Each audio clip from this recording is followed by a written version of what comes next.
మండల agriculture officer గారు, irrigation అధికారులు,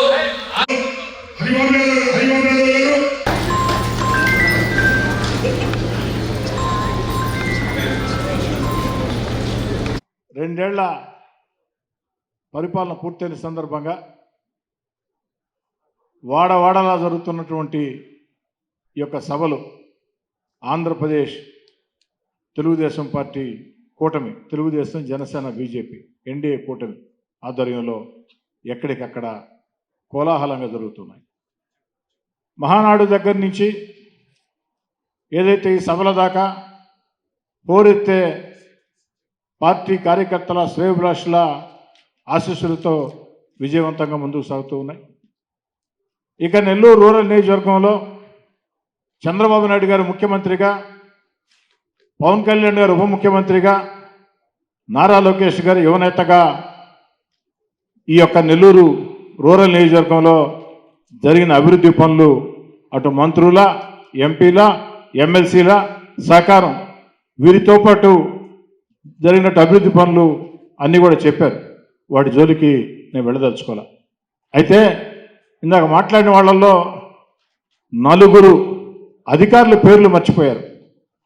చంద్రబాబు నాయుడు గారి ఆశీస్సులు, పవన్ కళ్యాణ్ గారి ఆశీస్సులు, నారా లోకేష్ గారి ఆశీస్సులు, 2 మంత్రుల సహకారం, పార్లమెంట్ సభ్యుల సహకారం, జిల్లా పార్టీ అధ్యక్షుల సహకారంతో పాటు ఈ యొక్క కార్యక్రమాల విజయవంతంలో అభివృద్ధి కార్యక్రమాలని మీ కోటమిరెడ్డి శ్రీధర్రెడ్డిగా 851 కోట్లు అందించామంటే ఈ జిల్లాలో 4 అధికారుల కారణం.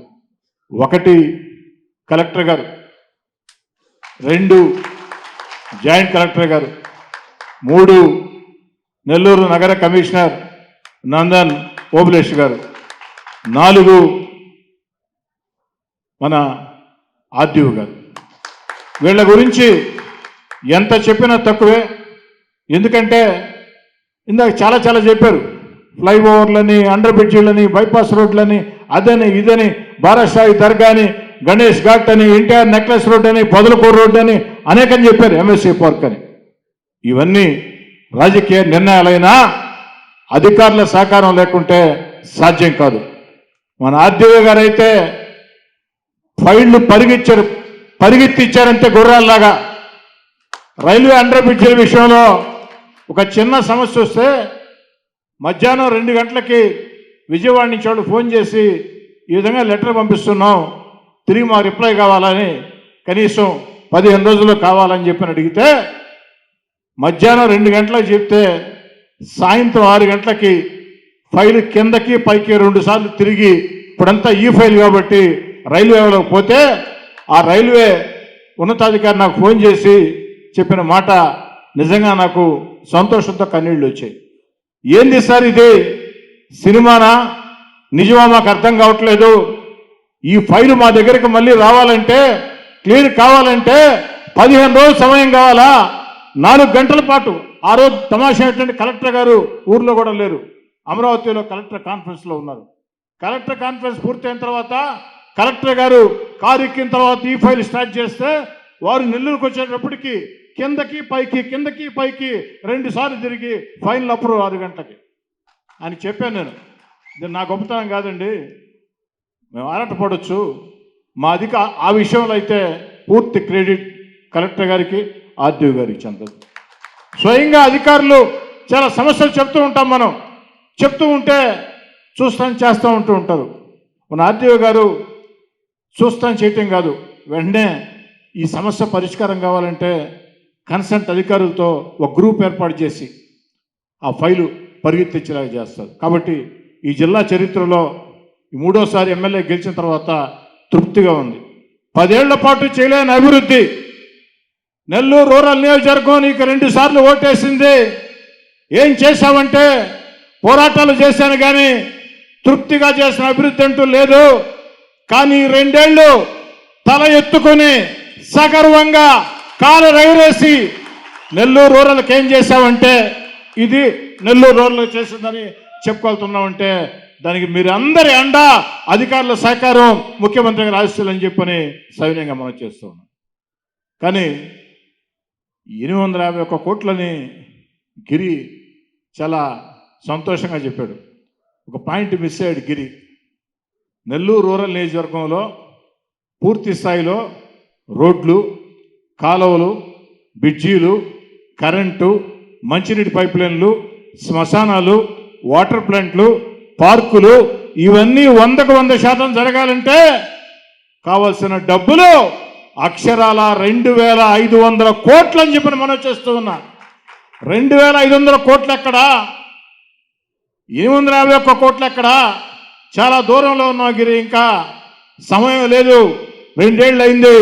3 ఏళ్లలో పూర్తి చేసి మళ్ళీ 4వసారి గెలిచి చంద్రబాబు గారు ముఖ్యమంత్రిగా మరో 2,000 కోట్ల రూపాయలకి నిధులు సాధించాలా. కాబట్టి సంతోషపడి అయిపోయింది. రిలాక్స్ కాదు, నో రిలాక్స్. ఇది పరుగు పందెమే. దాంట్లో 2 ఆలోచన లేదు. పరిగెత్తాల్సిందే. రోజు నిద్రపోయే సమయం తప్ప నిద్రలో తల పనిచేయదు. కాబట్టి మిగతా సమయం భోజనం చేస్తున్నా, టిఫిన్ చేస్తున్నా, సినిమా చూస్తున్నా, ఆలోచనలంతా కూడా రాజకీయాలు చుట్టూ తిరగాల, రాజకీయాలు ఆలోచన చేయాలా. రాజకీయాలే శ్వాస, రాజకీయాలే ధ్వాస, రాజకీయాలే పోరాటం, రాజకీయాలే జీవితం. నెల్లూరు రూరల్ నియోజకవర్గంలో మళ్ళీ చెప్తూ ఉన్నా, ఈ 3వసారి ఎన్నిక చాలా చాలా ముఖ్యం. ఫస్ట్ 2 ఎన్నికలు నాకు ఎందుకో, ఒకసారి ఎన్నిక విద్యార్థి రాజకీయాల్లో నా గురువుతో సురేష్ రెడ్డి గారితో పోటీ పడ్డా, పెద్దగా మజా లేదు. 2వసారి నా మిత్రుడు, ప్రాణమిత్రుడు అబ్దుల్ అజీజ్ గారితో పోటీ చేశా, మజా లేదు, సరదాగా ఉండింది. కానీ 3వసారి మాత్రం చాలా మజాగా ఉండింది. పాపం చెప్పారు, ఆయనకి అసలు ఓటమే లేదు, 1000 కోట్ల ఆస్తులు ఉన్నాయి, అబ్బా ఊదేస్తా ఉన్నారు. కాస్త మజా దొరికింది. సంతోషం ఏంటంటే పాపం సురేష్ రెడ్డి గారి మీద నేను గెలిచి వాళ్ళు అన్నారు, పాపం మేము క్యాండిడేట్ ఇక్కడ, నేను అని. ఏమయ్యా నువ్వు అయితే ఏమవుతుంది? అప్పుడు తొలిసారి 26,000, 2వసారి 21,000, ఈసారి 36,000. అవతల వ్యక్తులకి ఎక్కడ దిగాలో అక్కడ దిగింది, వాస్తవిక లోకంలోకి వచ్చారు. దాంట్లో ఎలాంటిది రాజకీయాల్లో చంద్రబాబు నాయుడు గారు మన అధినేత, వారు పార్టీ పరంగా మాకు కొన్ని సూచనలు ఇచ్చారు.